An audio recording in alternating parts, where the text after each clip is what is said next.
조선 별난사.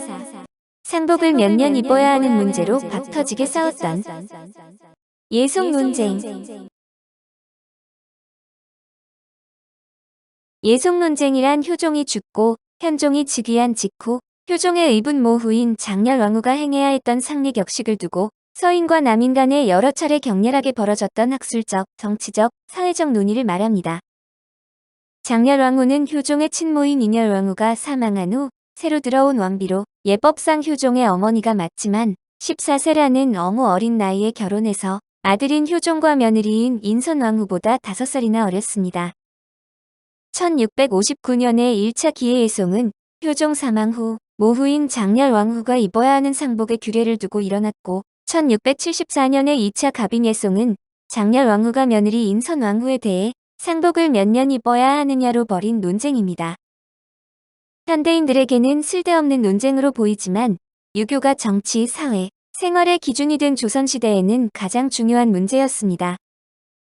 또한 왕조 국가의 특성상 국왕의 정통성과 직결된 문제라 현실 정치와 크게 엮인 중대한 논란으로 단순한 예법 논란이 아니었습니다.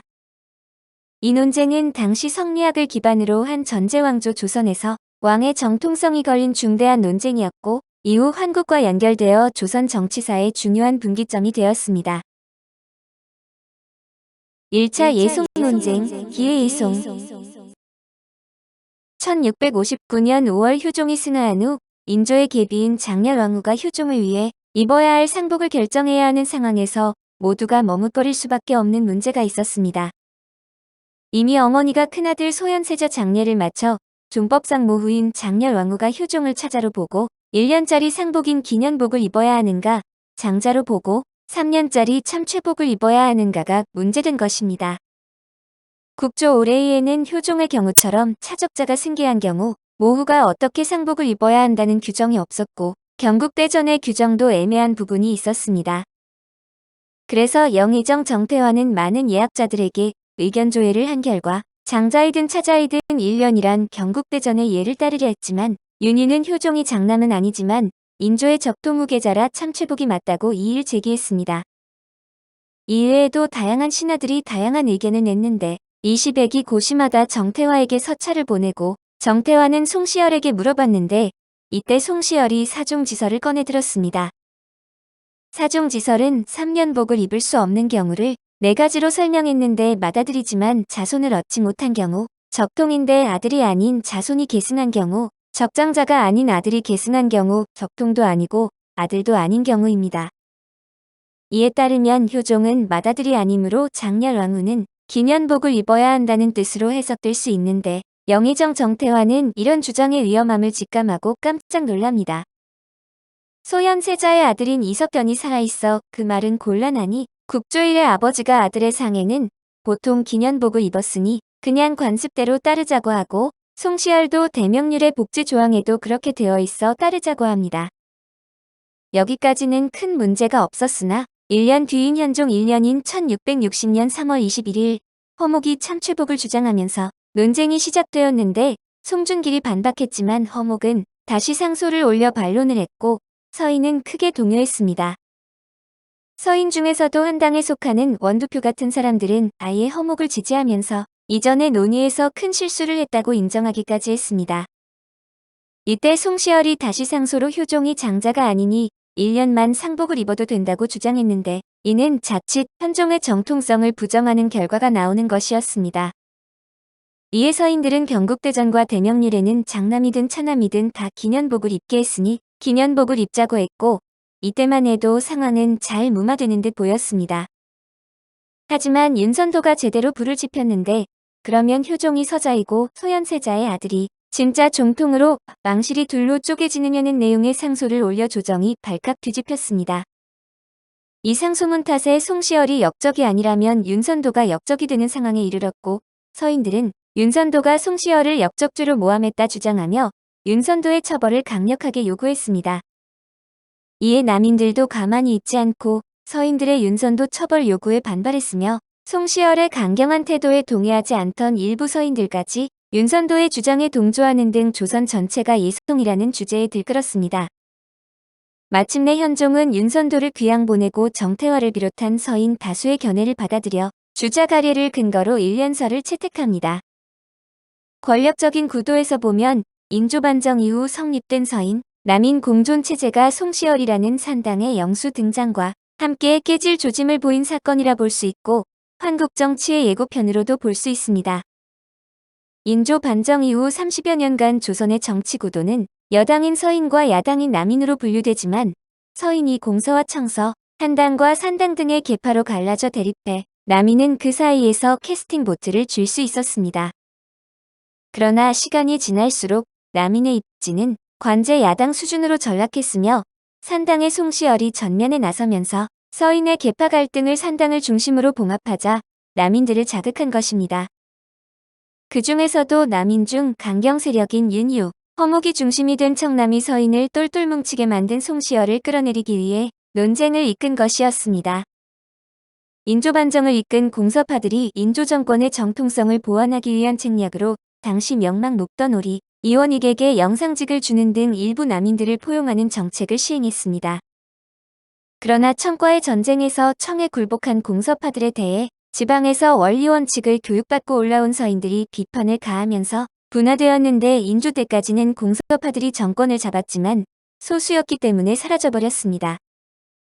이후 대동법을 두고 이를 시행하자는 융통성을 가진 서인들과 역시나 원리원칙에 집중하던 서인들이 대립했습니다. 원리원칙을 따지던 사람의 대표가 서인들의 정신적인 스승이라고 불리던 사계 김장생의 아들 신독제 김집이었고 우암 송시열은 김집의 제자였는데 서인 대부분이 산당에 속해 서인 정권은 사실 산당이 이끄는 것이었습니다. 비록 이 논쟁이 서인의 판정승으로 귀결되었지만 지속적으로 남인 유생들의 반발 상소가 올라오고 몇 년이 지나도록 상소와 주장이 빗발치는 등 여전히 불신은 남아있었습니다. 보다 못해 왕이 직접 예송 금지령까지 내렸을 정도였지만 이 불신은 꼬박 15년 뒤 다시 불타오르게 됩니다. 2차 예송 논쟁, 갑인 예송. 현종 15년인 1674년에 효종의 부인이자 현종의 어머니인 인선왕후가 사망했는데 이때도 장렬왕후가 살아있어 장렬왕후가 상복을 입어야 하는 기간에 대해 논란이 벌어지게 되었습니다. 효종 때는 경국대전이 장자와 차자를 같게 취급해 기년복을 입어도 큰 문제가 되지 않았으나 며느리는 사정이 달라 맏며느리는 기년복인데 다른 며느리는 9개월짜리인 대공복을 입도록 규정해 문제가 되었습니다. 처음에 서인은 왕후니까 기년복으로 왕의 결재를 받았는데 송시열이 9개월이 맞다고 지적하자 왕에게 대공복이 맞는 것 같다고 올렸고 이에 현종은 예조의 담당자들을 모조리 파직해버렸습니다. 지난번 송시열과 논박을 펼쳤던 윤유나 허목은 큰 문제를 제기하지 않았지만 이번엔 대구의 유생 도신징이 상소를 올려 기년서를 주장해 2차 예송이 터졌습니다. 송시열은 이번에도 일관된 논리로 효종이 장자가 아니니 인선왕후도 맏며느리가 아니라는 명분으로 9개월만 입어도 된다고 주장했고 서인들은 주례, 의례에 9개월 동안 상복을 입게 했음을 근거로 대공복을 주장했습니다. 그런데 현종은 전에는 지금의 법인 국조 오례의를 썼는데 이제는 옛날 법인 주례, 의례를 쓰라니 일관성이 없다는 논리로 서인의 주장을 반대했습니다. 이렇게 되니 대비는 아들에게도 1년 상복을 며느리에게도 1년 상복을 입는 또 다른 의미의 예법 붕괴가 일어났는데 이런 현종의 태도는 왕권 강화를 위해 송시열과 서인을 약화시키기 위한 전략으로 보기도 합니다. 갑인예송은 현종 15년인 1674년 7월에 벌어졌고 한 달도 지나지 않아 신속하게 마무리되었는데 현종은 송시열에게 싸늘하기 그지없는 비만기를 내려 질책했고 송시열과 서인들은 최대의 정치적 위기에 몰렸습니다. 그러나 남인이 득세하는 것도 바라지 않았던 현종은 송시열의 제자이자 서인 출신인 김수흥을 영의정에서 파직하고 남인인 허적을 영의정으로 삼는 대신 김수흥의 동생 김수왕을 좌의정으로 삼아 조정의 균형을 맞췄습니다. 그리고 2달도 채 지나지 않은 8월 18일에 현종이 숨을 거두었는데 효종 때처럼 너무 타이밍이 절묘해서 송시열이 현종을 독살한 게 아니냐는 설이 있습니다. 그러나 예송 논쟁 자체는 완만하게 마무리되었고 송시열과 서인이 멸문될 위험을 감수하면서까지 임금을 암살할 만한 위기도 아니었으며 만약 그랬다면 숙종 때 그 말이 안 나왔을 리가 없습니다. 게다가 현종은 어머니 인선왕후가 죽은 지 얼마 안 돼서 한창 슬퍼할 시기에 눈물도 참아가며 논쟁을 해결하느라 애를 썼으니 병이 악화되기 충분한 환경이었는데 현종은 모후의 빈소에서 죽었습니다. 어쨌거나 현종을 이어 왕에 즉위한 숙종은 송시열이 예송을 잘못 이끈 죄를 물어 서인들을 내쫓았는데 이 예송의 판정승은 남인이 잠시 득세하게 되는 원인이 되었습니다. 예송 논쟁 그 후 논쟁에서 진 이후 야당으로 계속 갈 것 같던 서인은 노론과 소론으로 나뉘어 정계 개편을 시작하고 먼 훗날이긴 하지만 숙종과 경종, 영조대의 여러 위기를 넘으면서 다시 정권을 잡습니다. 어쨌든 예송 논쟁의 주체는 서인, 남인과 막 즉위한 현종으로 점차 교조성을 띠는 유교 종법과 예법에 관한 견해의 차이가 확연히 드러나며 같은 당 내부에서도 다른 주장이 나오는 등 매우 큰 사건이었습니다. 동시에 왕은 이런 분열상을 이용해 왕권을 강화하려는 치열한 파워게임이었는데 그의 아들 숙종은 아버지를 모방해 환국 정치를 했고 마침내 왕권의 강화를 이룹니다. 하지만 현종 개인에게는 무척 고통스러운 논쟁이었는데 부모 상중에 일어난 싸움이면서 지리한 예학 논쟁이 이어지는 동안 자신의 정통성은 계속 상처를 입고 있었기 때문입니다. 예송 논쟁은 적자 승계 원칙과 관련된 휴종의 왕위 계승의 정통성 논쟁에 가까운데 상복을 3년 입자는 쪽은 종법엔 어긋난 직위였지만 그래도 현실적으로 왕위를 물려받았으니 정통성이 있다는 입장이었습니다. 그러나 1년 입자는 쪽은 억지로 왕위는 물려받았지만 종법상 어긋난 직위였기 때문에 정통성이 없다는 입장인 것입니다. 또한 예송 논쟁으로 죽은 사람은 아무도 없었는데 서인 세력의 지주였던 송시열이 와병을 하자 논쟁의 상대였던 허목에게 처방을 부탁하고 허목의 비상을 포함한 처방을 송시열이 믿고 먹어서 나았다는 일화도 있습니다. 현대에 이르러서는 왜 이런 쓰잘데기 없는 것으로 싸우냐고 하는 경우가 대다수로 이런 부정적 인식이 축적되어 예송 논쟁은 인터넷에서 하찮은 문제를 갖고 쓸모없는 말싸움을 의미하는 대명사로 쓰이고 있습니다.